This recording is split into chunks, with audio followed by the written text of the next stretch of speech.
Hey, welcome everybody. Joe Bergamini back here with the Sabian Education Network once again for our it's become our Friday hang with different drum teachers, and sometimes we're lucky enough to have a living legend of the drums with us. We had it last week, Dom, when we had Billy Cobham with us, and we have it again this week with a man who defined a new style of drumming in the funk category, to generalize, with Tower of Power.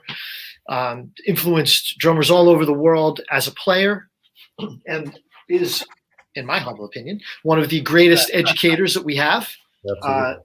Has the classic book Future Sounds, which anybody who's watching this doesn't know about this book, I'd say to you, as we say here in New York and New Jersey, what's wrong with you? And then we have Off the Record, which is David's own transcriptions of his work with Tower of Power. This has really been fascinating me lately. Wonderful book. The Funky Beat, which is a little bit more focused on specific styles of playing funk, coming from the inspiration of the James Brown drummers and some transcriptions and tunes.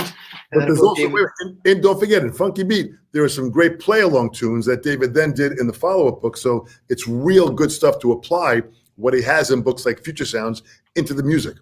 Absolutely. And then the Code of Funk, which we did with Hudson Music, and has even more play-along tracks, including the stems, so you can go in and look at the actual tracks. We also did a DVD that I really like with Hudson. It's called Breaking the Code. You can get it digitally. And one of my favorite things that, Dave, that you didn't hear is you actually did some of the examples from Future Sounds, some of the permutation concept, and also some groupings, 5s, 9s, and 7s, 5-a-diddles, and cool stuff like that. So just a brief overview of all the stuff that I love so much. And David, thank you for giving us an hour and being here with us today.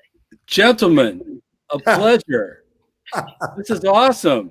Hey, don't forget with the book thing, the Talking Drums books, Tiempo and Timba Funk. Those are really, really great. Yes. And then there's a video or DVD. I'm not going to say video. Wow, they sound like I'm old or something.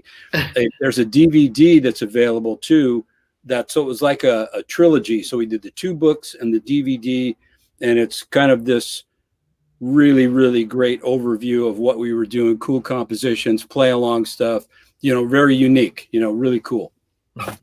Absolutely. Well, welcome everybody. Thanks for joining us. Our regular viewers and members, you know the drill. Type in your questions if we have time. And I don't hog up all the time asking one of my favorite drummers everything I want to know. We'll type in some. We'll answer some of those questions.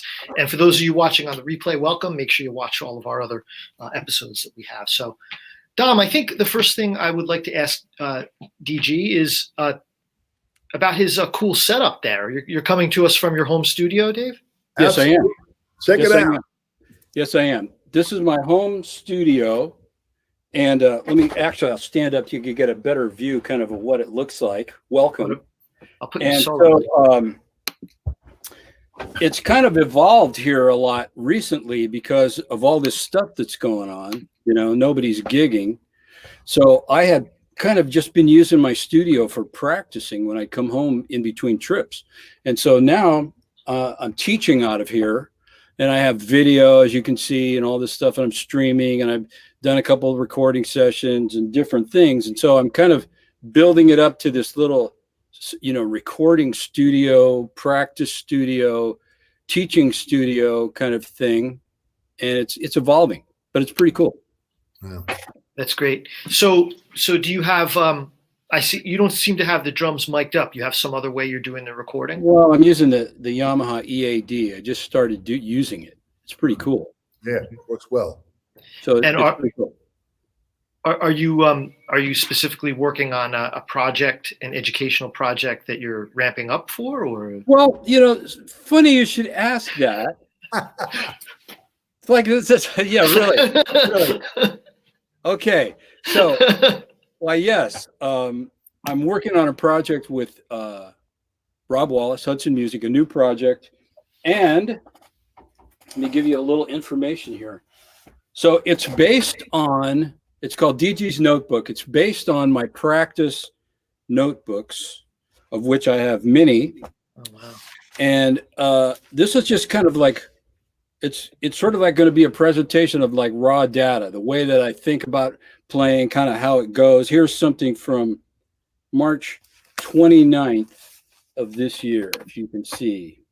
Oh, wow. Okay, so I take that stuff and I put it in Finale and I make it look real pimpy and cool and all that, so that I can teach it and share it with people. And so what I'm going to do is kind of go through this stuff and present these ideas, and some of the stuff, it's just raw data. There's undeveloped ideas, but it's more about how I think.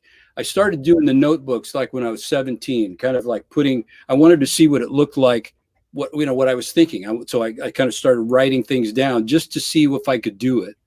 And it turned into like a habit. And so now I have these books, they're hidden every place in my studio, and I use them and my garage too. And my wife says, come on. And so putting these things together, I use it source material for books, for ideas with Tower Power, for, articles for magazines, with students, all kinds of stuff, projects with other people. So it's kind of, create a database for yourself of your ideas so that you can expand your voice, expand your footprint, in this thing that we do, and everyone can do something very, very different. I hear some students say sometimes, so-and-so does this and so does that. And, where's there room for me? Well, that's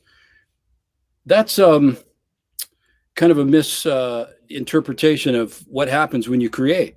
And so when you create, you're creating a space for yourself and a voice. And so process has a lot to do with that. You kind of develop a way so you can get to your ideas, and it doesn't have to be disciplined in the way that you do it. You just start going in the thing you're inspired to do. And so what does Mark Twain say? Don't let school get in the way of your education. I love that because it's really, really true, right?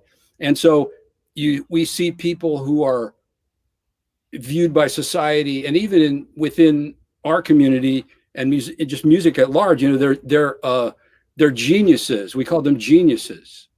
Well, genius, another cool quote, genius is persistence in disguise. Yeah. So you're building that into what you want to become.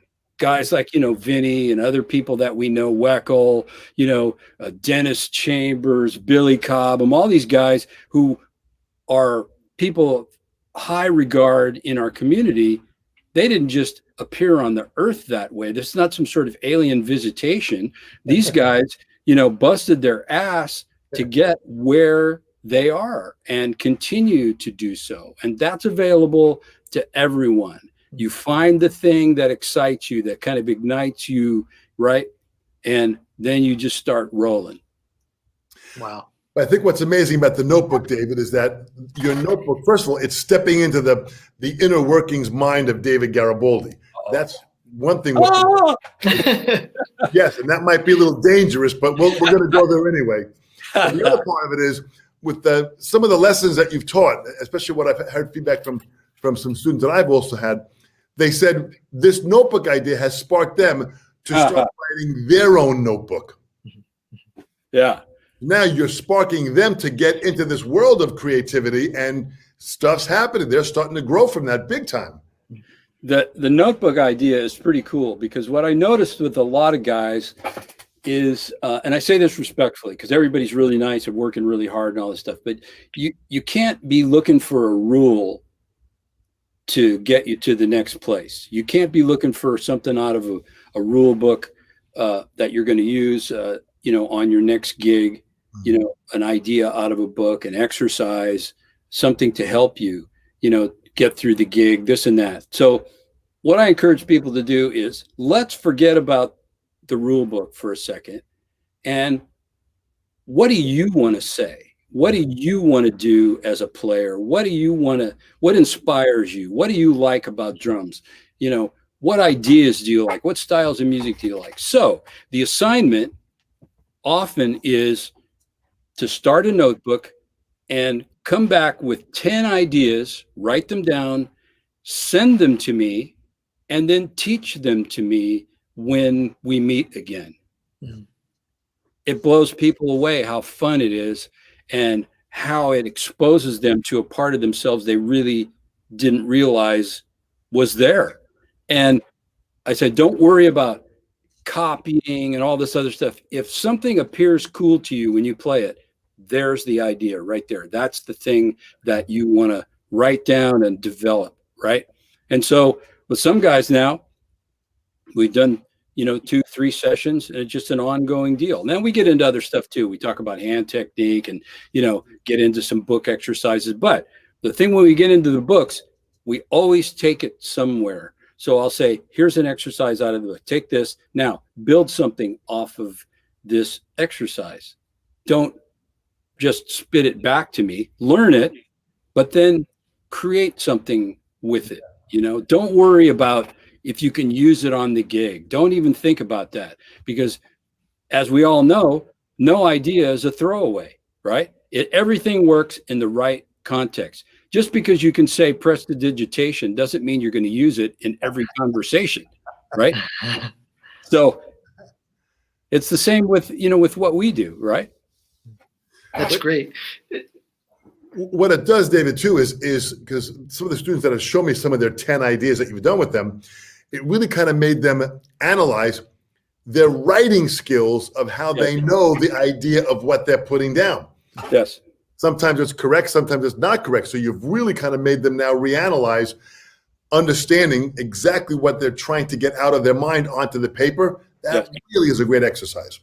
Yeah, and I make them articulate it in the way that, so I'll have them play it, and then we'll match it up with what's written, and we use the, articulation marks, ghosted notes, accents, legato marks, all this stuff, the same way. So I explain, articulate this, write this down in the same way that you play it. So use the articulation marks to create, or kind of, somebody sat down to play it, that they would be able to play it in the same way that you hear it or envision it, and that's really cool, because then you really get into the detail of course, I like detail anyway. I think it's fun, other people maybe don't, but I think it's just really cool, especially when you teach.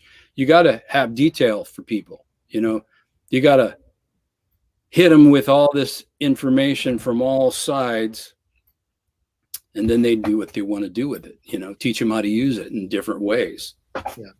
I have a question about your process, but before I do that, you just reminded me of how intrigued I am to see your own transcriptions of your own work, because you do exactly that with Off the Record, where, I've seen Soul Vaccination transcribed a lot of times, but never with all of the notes that are in your transcription. So that detail thing is funny, because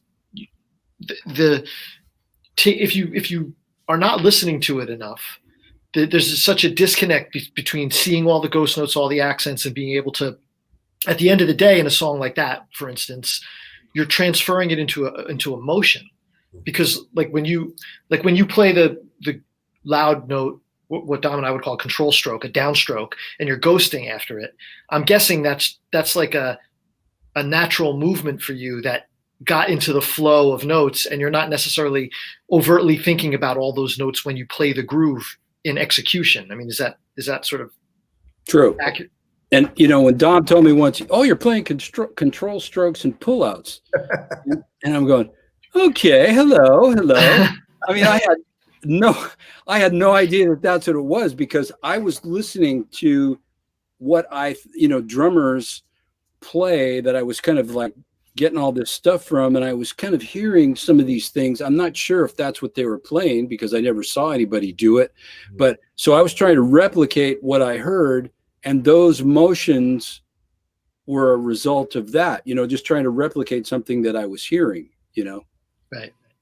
But I used to get a kick out of that, because in my times when I would hang out with Morello, when Tower Power came out and then we're hearing it, I sat down with Morello in some of our lessons in the late 70s and would listen to some of the tunes.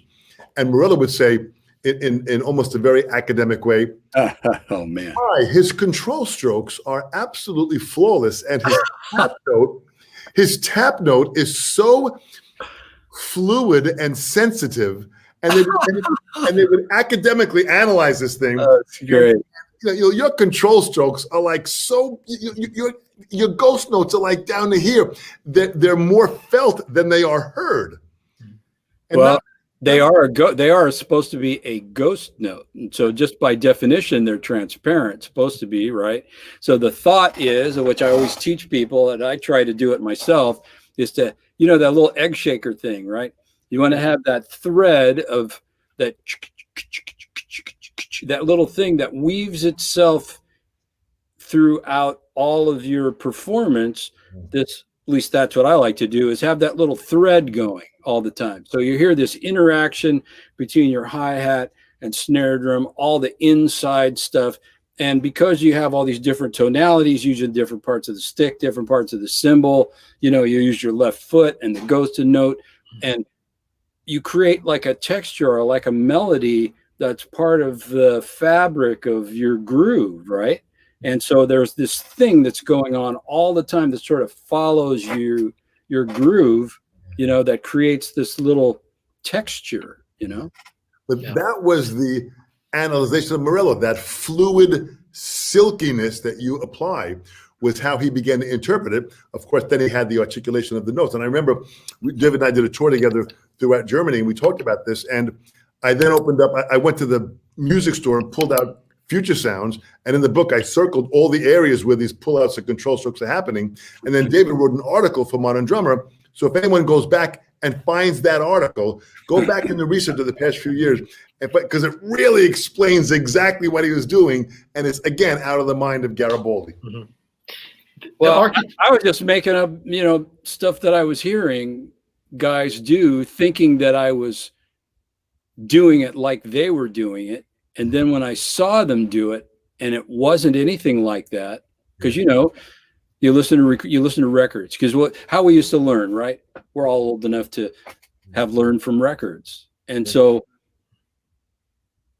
there wasn't YouTube, and there wasn't a lot of stuff to look at. So what does it force you to do? You have to use your imagination to try to assemble what it is that these guys are doing if you want to play in that way, right? So imagination is such a big part of learning. You can take all the video away, you can take it all away today, and guys would still play really great.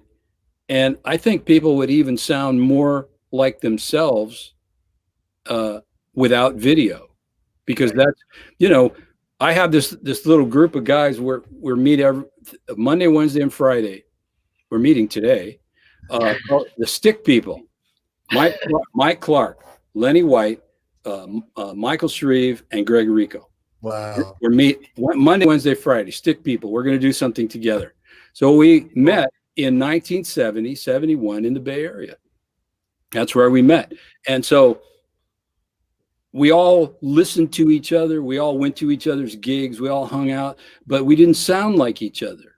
Everybody had a different sort of vibe, and that was, I think, part of the thing that was going on too. You didn't want to sound like somebody else. Yeah.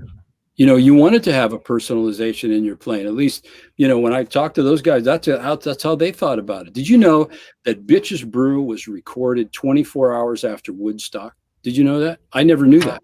Wow. 24 hours later, Miles Davis is doing Bitches Brew. Lenny White is a kid. He asks Miles, "What do you want me to do here?" Because he's, in the presence of all these great guys. And Miles Davis, "I want you to be Salt." Yeah. Salt. Hello. Unbelievable. So cool.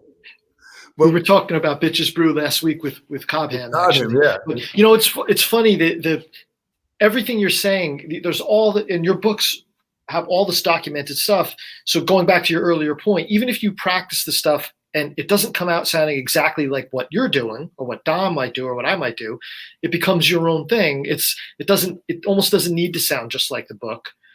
But never. The one thing that just hit me like a ton of bricks was just when you're dealing with a lot of this stuff, often it's even how you think about it in your practice.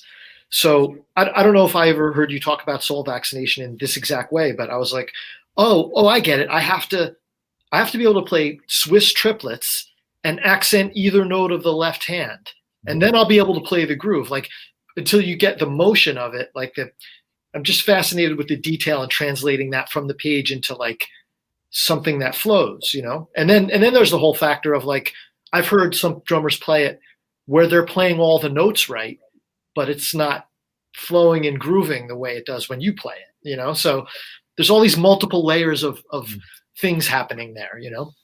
But it's kind of interesting, David. You always, listen, I met David, I was 22 years old, 1976 at the Dick Grove School of Music. Oh, we were kids, man. We sure were kids. And I saw a masterclass by Garibaldi. Tower of Power had just kind of hit the scene a few years before. I moved out to California so I could study with Shelly Mann and Belson, and then I meet up with DG, and I go to hear one of his clinics. But even then, David, you had ownership of your sound. You had ownership of your sound. You had a direction where you were going that you were formulating from the influence of the Bay Area, and then from your influence of just listening to everybody you could listen to and what was going on in your life. It was so clear that you had this uniqueness that was, for me, you know, as a kid, 22 years old, going to hear David play, it was just so refreshing and exhilarating at the same time. Well, I appreciate you saying that, but that was kind of the vibe here in the Bay Area. That's what everybody wanted to do. Everybody wanted to have their own thing. Everybody was doing their own thing. Yeah. You know, that was kind of the artistic landscape here, was that everybody was creating. And it was really, really an amazing time, because so much music was, you know, the foundations of so much music that we listen to today, it was here during that time period. You know, you think about Gregorico, Sly and the Family Stone.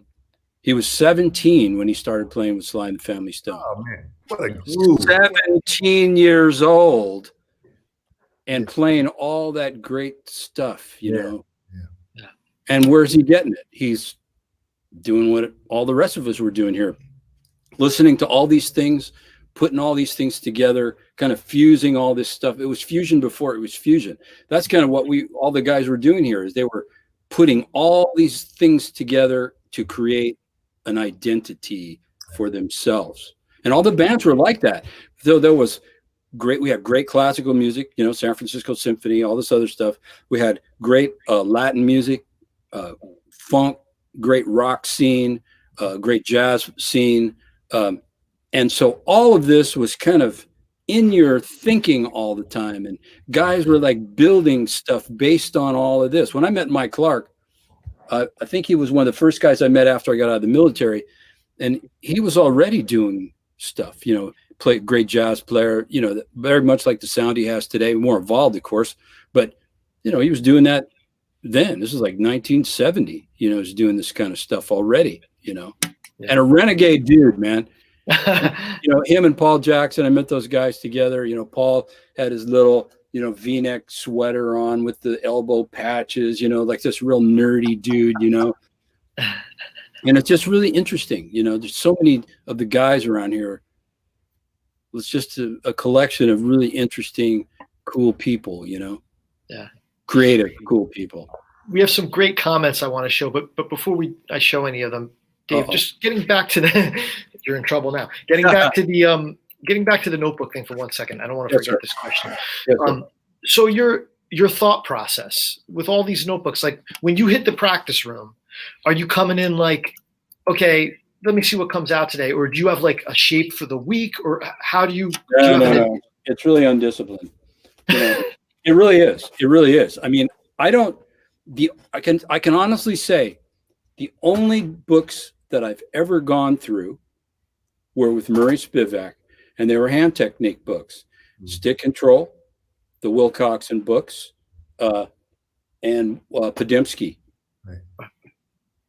Those are the only ones that I've ever gone through, honestly. And so all my other books, I have a lot of books and I've gone through the Chafee books, but in sections, whatever interest, kind of, I look at books as reference material. Yeah, there you go. So reference material. So I keep them in my studio.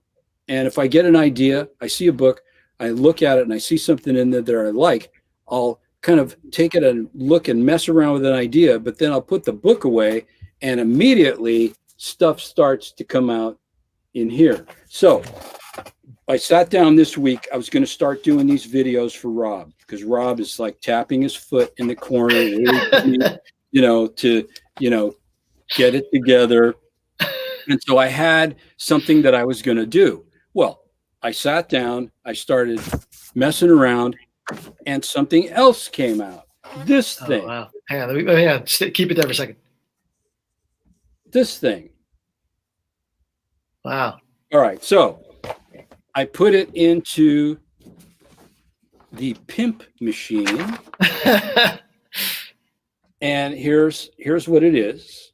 It's called the Funky Five. It's a 5/4 groove that you play over 4/4, and so you get 5 measures of 4/4 time before it repeats, and it's just this nasty, slinky, cool kind of groove. And I thought, wow, this is cool.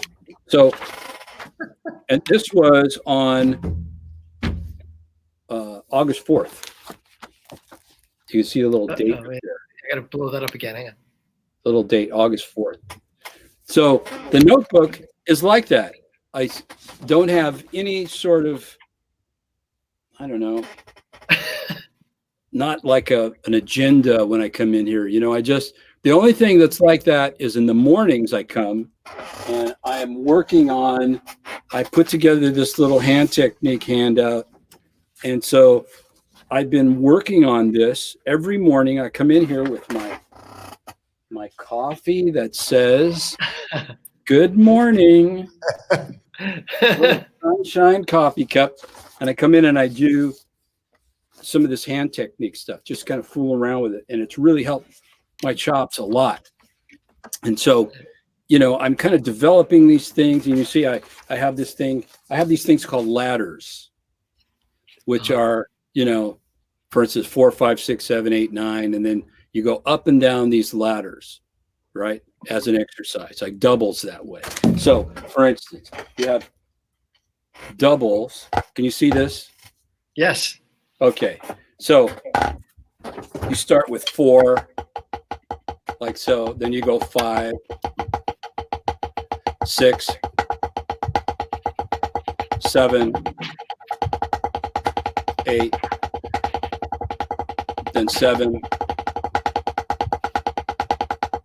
6, 5, then they're back. So I have all these things. So there's a paradiddle one, like so. You keep the 4-note rate going through. So here's 4. Joe, go to full screen. Yeah. Here's 4. Then it goes to 5. 1, 2, 3, 4. 1, 2, 3, 4. Then 6. And then it goes 7. I'm not even going to attempt the 7. Well, I could attempt the 7 with it. Let's try it. Let's see if I can do it today. Have a sip of coffee and then you'll nail it. Can you hear that click? Nice sticks you're using. How about that? All right. We're going to blow you up. These are the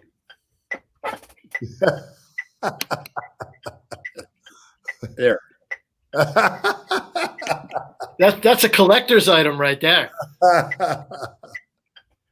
I have a few pair of these hidden away. I have some brand new ones hidden away.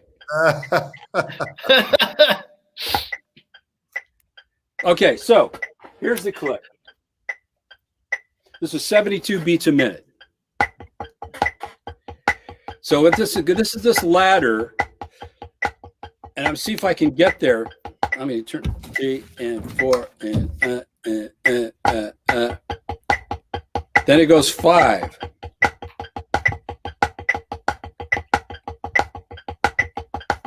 6.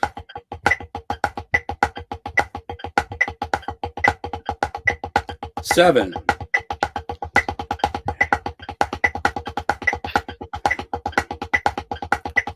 8. And here's a new one I'm trying, 9.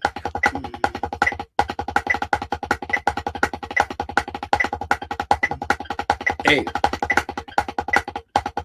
I'm not doing it very well. There's 7.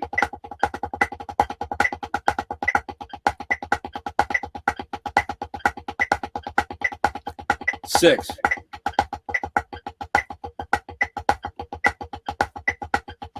5.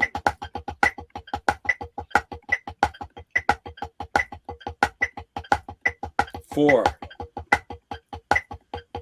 Oh God.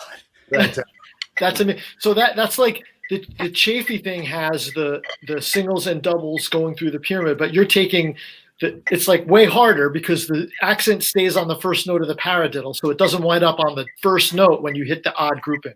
That's correct. And the Chafee stuff was inspired from Morello's book, Master Studies, which has the table of time. Yeah. Yeah. It started with Morello table of time through this lineage. David, that is some new stuff, and that's very helpful. Well, I wouldn't know how new it is. So what I'm doing is like for instance, like with the 7. So Murray had this way of when he had a singles table, he called the ladder, singles ladder. And so he would you would go really, really slow. So here's 54.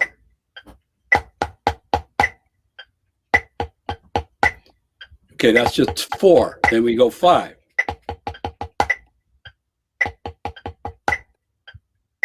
And the 6. And the 7.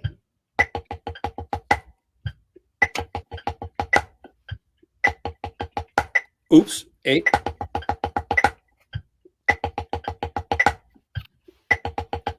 Okay, so when you do 8, you have 5 right hands. 1, 2, 3, 4, 5. 1, 2, 3, 4, 5. So to get to the 9, you squeeze it together a little bit, but you still count 1, 2, 3, 4, 5, 6. 1, 2, 3, 4, 5, 6. 1, 2, 3, 4, 5, 6. 1, 2, 3, 4, 5, 6. 1, 2, 3, 4, 5, 6. And then it goes up like that. So a system of counting the right hands, and then you add another hand to it. And it's just really cool. And so this is the 7 is kind of in that way. So here's the 8 with the paradiddle from the ladder. And then you have this. 1, 2, 3, 4, 5, 6, 7, 1. Oh, sorry. 1, 2, 3, 4, 5, 6, 7. 1, 2, 3, 4, 5, 6, 7, 1. I'm not doing it right, but you count each hand, and it absolutely stretches that out. So let's see if I can go. So here's 6.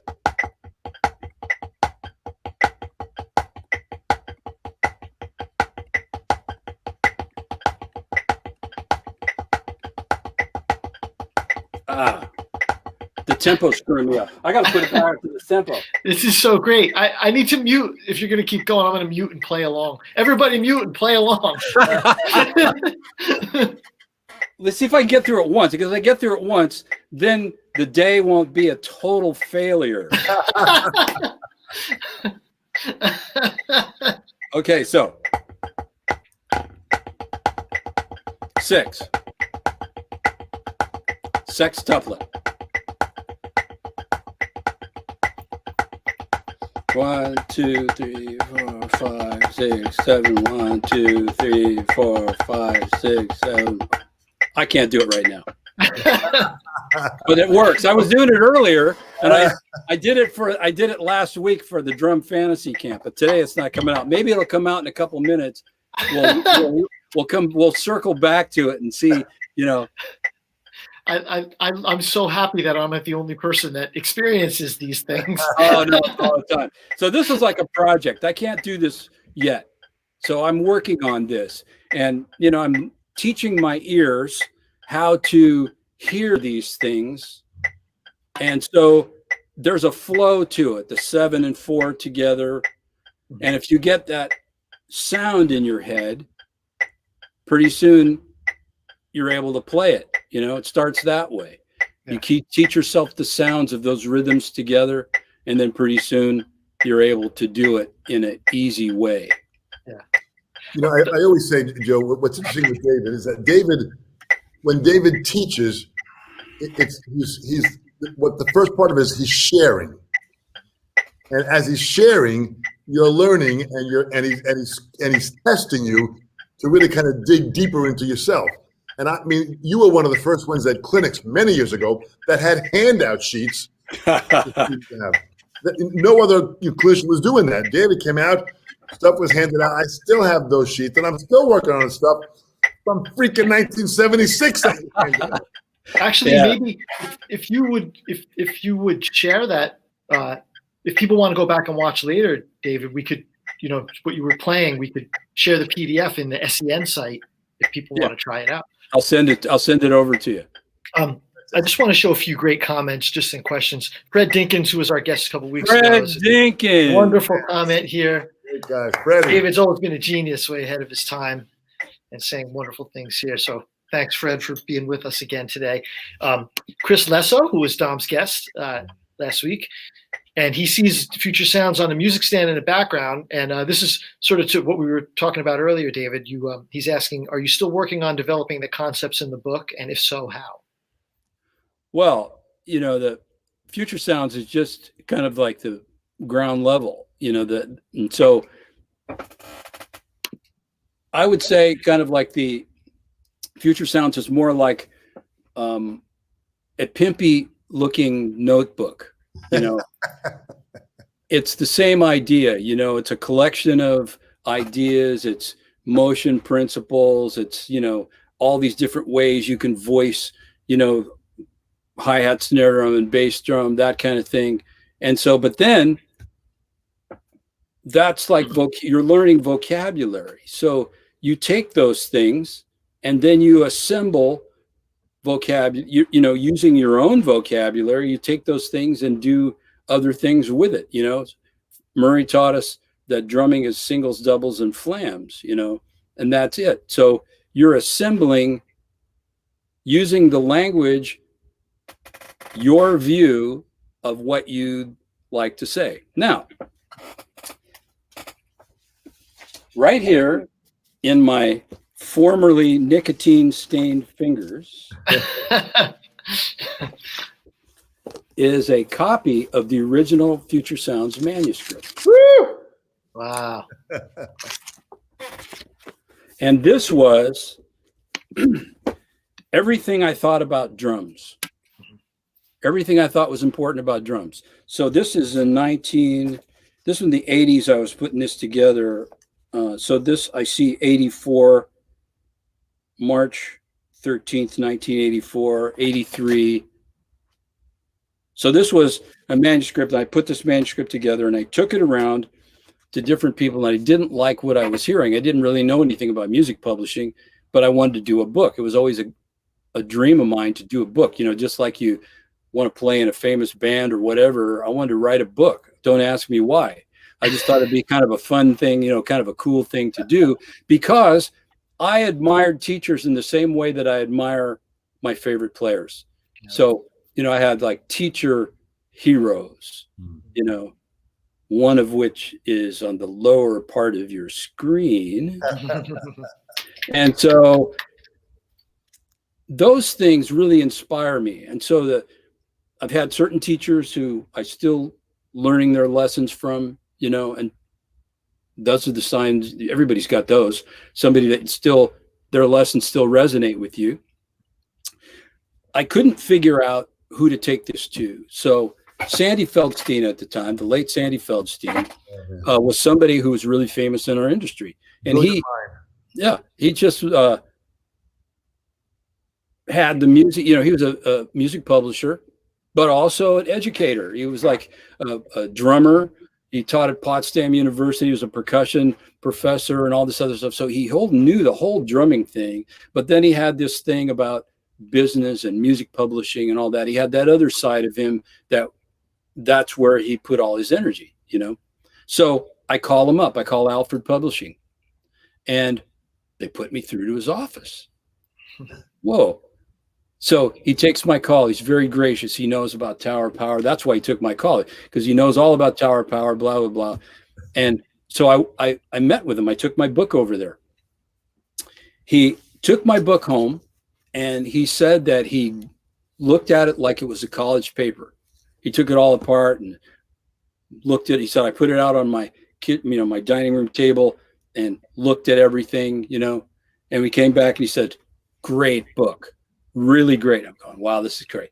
But, and when there's a but involved, oh Lord, he says, but you don't have a subject.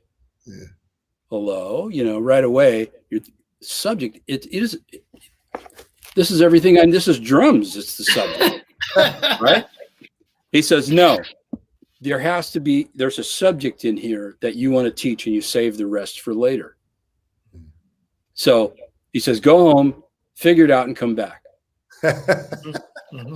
So I went home for 2 weeks in my practice room and racked my brain. What is my subject going to be?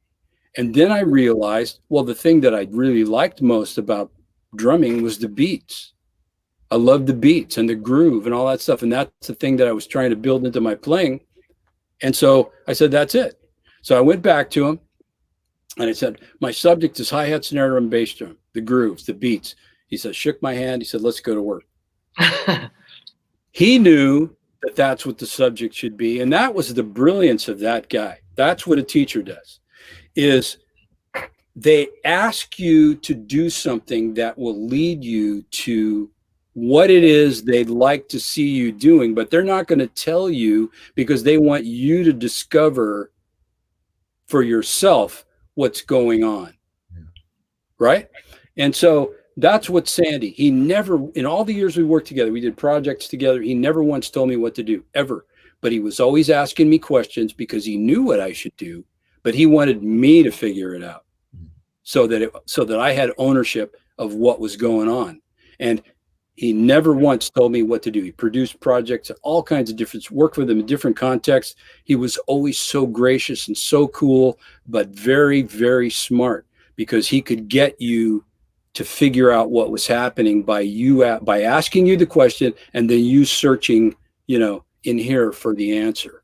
Yeah. It was brilliant. So that's what Future Sounds. Future Sounds is an open-ended deal. Yeah. So I started a Future Sounds 2.0 sort of project that I have kind of ongoing here. But I'm thinking it's already out of date. Wow. It's already obsolete. It was obsolete after the first 2 weeks because you start working on stuff and one thing leads to another, and you just follow these ideas, so Future Sounds is an open-ended concept. You can take this stuff and make anything with it that you want, but you have to sit down and kind of discover, because, as you guys know, learning, it's discovery, right? There's a whole element of that in it. You take that away from the students, you take the discovery part away, and students don't get a thing. It's the art of discovery, but teaching is also the art of assisting discovery. Correct. That's correct. Yeah. That's correct. And it's funny with Future Sounds, Dave, you refined it further. And by the way, that advice, I first heard you tell that story about Sandy. I didn't know Sandy as well as you guys, but I did meet him, and he actually came to hear me play and was just this nicest. He knew every famous teacher and drummer and author in the world. And here he was treating me like I was someone important. That's just the kind of guy he was. Yes, that's correct. But he also, for those that don't understand, Sandy Feldstein, he has still over 700 published materials in the percussion field and the music unit. This was well prolific at what he did. A brilliant man. I was actually working on a book with him when he passed away. We were about a halfway through the book of working on it when he had passed away. So a beautiful guy. Yeah, he's fabulous. And a lot of those, Dom, were compositions that are still played by bands all across America and the world, school Absolutely. Bands. But, Dave, you sort of, I guess in your analytical way, which I always really admired, you even refine the concept down, because a big part of Future Sounds is like permutation. It's like you take something and you move it one note over, you have a new groove. Yeah. And so the whole thing is like, I just, everything, the takeaway for me was not only what it did for me, but I can remember talking to guys like Chris Penny, who at the time was playing in Dillinger Escape Plan, playing blazing complex math metal. And his favorite book to shed was Future Sounds. So guys were shedding it and girls shedding it. They didn't have to be funk players, but for it regardless, the concepts applied. So that's the mark of something great to me. Oh, you're very kind. You know, the permutation idea though that's an open-ended deal. So, you know, there's a math component in music rhythm, you know. And so if you use that you can use that to your advantage. You don't want to sound like a mathematician, you know, but at the same time, you use it to expand your vocabulary, and it's absolutely stunning what it does, you know. So actually there's three things that I do now that I really do a lot of. So I work with the permutation idea, but I've really been into the odd times in 4/4 deal, into that, really super into that these days. And then taking the 16th note ideas and playing them as triplets, which takes them in a whole other sort of thing. Because the triplet idea is you do it in the same way that you put together 16th note ideas. So the funk with the ghost notes and all this other stuff.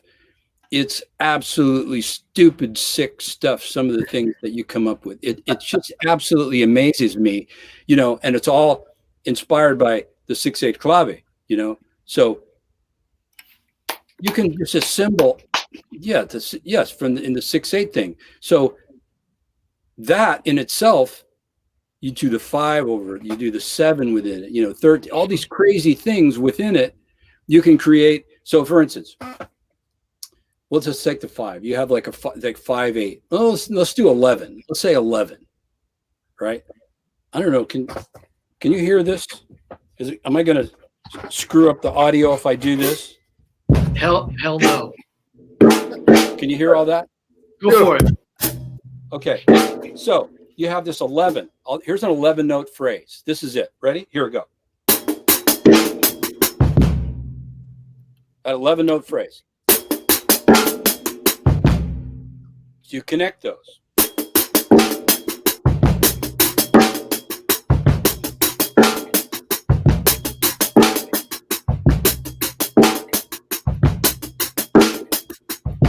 And then you think about it like 4/4.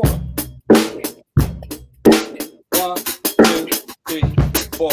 1, 2, 3, 4. 1, 2, 3, 4. 1, 2, 3, 4. 1, 2, 3, 4. 1, 2, 3, 4. 1, 2, 3, 4. 1, 2, 3, 4. 1, 2, 3, 4. 1, 2, 3, 4. 1, 2, 3, 4. Back where you start. Beautiful. Beautiful. Right. Beautiful. So you could hear all of that? Yes. Beautiful. Okay, so then you take the same thing. So you have the 6/8 clave thing going, right? It's based on that.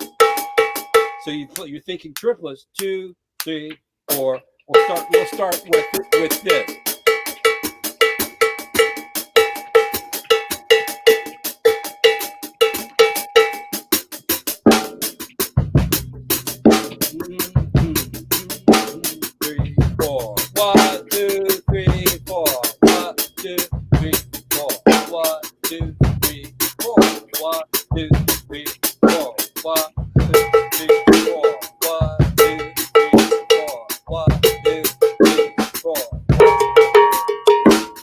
So forth. You just kind of start adding voices. Yes.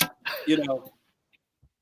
So it's stupid sick, the stuff that you can come up with, you know. So those are the things that kind of like that I'm into these days that really get me really excited, is that kind of stuff. So that's all the things that are in my notebooks and, you know, all that kind of stuff. That's David, just listen, you are endless with this stuff. Because again, I go back 44 years ago, you have been consistent in this level of creativity, which has been really amazing that you have really committed to being a constant student. That is unbelievable. That's the way that I think I'm built, man. I mean, I just always like new things, and there's so much to do, man. I mean, there's just so much to get into, so much cool stuff. And also being in my band, that has been one of the coolest things ever, because that's been kind of a place where I can shape everything. So all these weird ideas and all this other stuff, in some form, I'll try to fit it into what I do with the band. It's not going to be the same. Yeah. But, how you use it it shapes it again. You know what I mean? So you have this raw data, this raw material. You start to kind of put it together in an idea. It sort of takes some shape, right? But then when you actually use it in a gig, it completely takes it in another place. Yeah. You know what I mean? So That's it's great. amazing. There's some cool for people who want to check out in Breaking the Code in this video material. There's the 5-diddles, 9-diddles. Some of that stuff is kind of the same, right? That's all 4/4, right, Dave? Those patterns. Yeah. I mean, I liked the whole idea of odd time. I could never play in the odd time. I could play it in 4/4. I mean, maybe that's because I used to smoke weed. So maybe I thought, well, never mind. The key aspect here, the key aspect is used to. That's an important part of it. But two things, David. First of all, I had the chance of interviewing you for the Sessions panel. So I asked everyone go to the Sessions panel and watch David's interview, because he was able to get into some more deeper stuff that on how he evolved all this stuff here too. But David, what I'd like you to do is, if you can, just talk about your cymbal setup, as far as what you have with there, because your sounds and Kevin Lehman, who is now a student of yours, that I sent him to you. He's got your student. He's got tattoos of these guys are dedicated to what you do. Talk about your cymbals. Yeah, those are my army of people that I'm going to send out into society to change things. I tattoo them first, and then they go through Future Sounds, and then I send them out across America to change things. Soul vaccination on his arm, right? Exactly. Can you play squib cakes? All right, so this is, can you hear that? Yes. Oh, wait. Joe, that's you. Put Dave That's back. me. The Jam Master Ride, this one. And this is a 20. This is a custom 20 that they made for me. God bless them. This is a 17-inch effects crash. This one. It's got the little rivets in it here, the pimpy little rivets here. Here's this is a 14-inch hand hammered thin, and this one is a 16-inch HHX Extreme. So the hi-hats are, I was looking for good sound for these videos I'm doing, and I had my regular hi-hats, but they didn't sound very good. So I have 12s over here and 13s over here. These are some kind of prototype, and I have no idea what they are because it's a prototype, something that they sent me. These are HH regular hats. These are 12s over here. So 12s and 13s. Usually I have them the reverse. I have the 12s over here and the 13 here, but for some reason it sounded cooler switching them around. Yeah. On my road set, my touring stuff, I use a 17-inch HH Extreme Crash over here, a 20-inch Soul Side Ride, the 21 Soul Side Ride over here. I have a 15-inch Explosion Crash right here, a 19-inch HH Extreme over here. And I found that the 17 and the 19, that they speak a little bit differently than the normal 16s and 18s that everybody uses. And the 19 especially has a real kind of thick in it. The HH Extremes are really fast. And so, but they have like a thick sort of deal. So when, I hit big section, an ensemble section with the band, big chords and stuff, and I hit that, it just kind of makes this really thick thing that goes on that kind of goes away really quickly, that I think is kind of cool. And then playing, figures with the snare drum, accented figures and a crash. So I use the 17, like for that kind of stuff. The hi-hats, I use the Jam Master hats, which is that flat one, and that's the 12 over here, and then the 13 Jam Master hats over here. So, and the Soul Side Ride idea was to get kind of a dry sound with a good bell. What was the vibe there? Well, yes,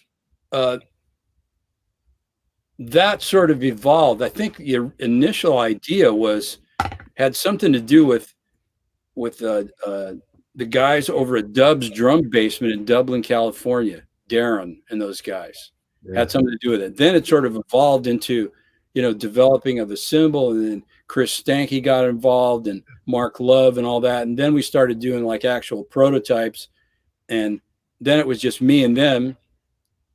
And so, it's kind of a Jam Master evolved, adult Jam Master, if you want to call it, Nice. I can't believe we're coming to we could go on all day with this. But by the way, Dave, I wanted to make sure you saw that Marcus Baylor said hello. Terrific player. Yes. How are you, sir? Man. So that's great. Your cymbals have such a distinctive sound, and those hats sound great too. Everybody has to remember, like the trend now is the bigger hats, but the 13s and the smaller hats are still cool. If that's what you feel, that's what you play. It's sound you're looking for. I mean, it doesn't have to be necessarily size. If size factors into it, that's cool. When I first met Doug Clifford, he was playing with Green's Clearwater. 18-inch hi-hats. Yeah. 18s. Didn't I see like an Al Foster video or something where he's playing that stuff? Garbage can. Well, wait a minute. What did Cobham say he recorded on Bitches Brew with a bass drum that was 16 or something? The bass drum was 16 inches on Bitches Brew. Yeah. So, I mean, listen, as David said, that sound that you're looking for, forget size, forget everything else. Look for that sound you're looking for, and whatever that turns out to be, that's what you go with. Yes, sir. So before we wind down, I just wanted to ask, Dave, are you as far as during the shutdown, there's a lot of online education going on, or I know you mentioned you did the drum fantasy camp. Are you doing any other online classes or any other online teaching at this time? I have students, thanks to Dom, saying, will you please teach? So of course I do. Yes, Dom, I will teach, and so, yes. And that's been really great, doing that. I've done like now master classes. I did one for this school, a university in Helsinki. That was kind of the first one that I did. And then now I've done the COSA camp, and I did what else? The drum fantasy camp recently. I did Gear Fest, for Sweetwater, and then I got Pasek is coming up, I'm going to do that. So, there's stuff going on, no gigs right now, but this is kind of what it is, so you just do what's in front of you. Right. But that was my point, David, when I called you, because I said, here you are now sitting home, you're in this great room, you've got all this incredible knowledge. There are people that are out there that I want them to tap into that while you have this availability, because once you get back on the million gig march, running again. Yeah. So also, I have to say, if you have the pleasure of getting an email from DG, you know how Dom tags his emails onward and upward, and DG tags his the first 100 years are the toughest. Love it. Yeah. I wanted to share this comment. We actually had a little toast to Dom earlier in the day from Chris, who I don't know, but every time he sees you, Dom, he's revitalized and inspired. So I just wanted to throw that up there too. That's fantastic. Thank you so much. I think what we need to have here is a part 2. I think this is necessary to go back into the Garibaldi mind, mold here. We're doing a mind meld here, so we got to get there like Spock and dig deeper into it and go in there and I'm coming, Dom. So I think a part 2 where we can schedule it. He's home. If I have to send some vino to his house, I'll do that. Hey, Let's keep this going.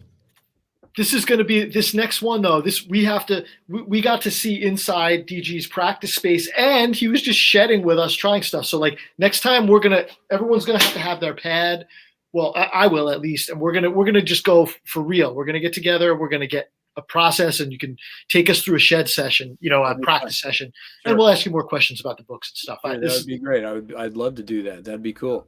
It's a good idea. That's what we do here. Just when you think you're out, we pull you right back in. That's like the Mafia or the Grateful Dead. You like once you're in, you are not getting out. That's like Tower Power's like that too. You're in, never go out.